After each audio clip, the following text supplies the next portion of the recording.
how can Christians speak about political issues? And should ministers speak about political issues? Because after all, isn't the Bible about salvation and heaven? Do you know, it's always been a little bit of a tension, but I've shared this statistic, and it's a statistic only of about a year ago, so I think it's still pretty relevant. But the Barna Research Group, highly respected, say that 74% of all parishioners want their clergy to speak about moral issues, social current events through a biblical lens. But yet only about 12% of pastors do. Believe it or not, the Bible is a very political book. Now, I know it's about God and salvation, but the Bible talks about morality, behavior, responsibility, consequences for behavior. The Bible talks about just laws, morally sufficient laws, and laws that are unjust.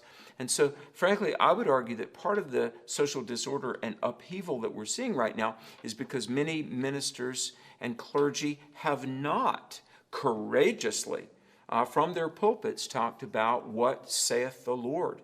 You know, just as God thundered from Mount Sinai and Moses was the great lawgiver. I mean, clergy and spiritual leaders must tell their congregants what saith the Lord. I mean, we're not called to say necessarily what people always want to hear, but what people need to hear.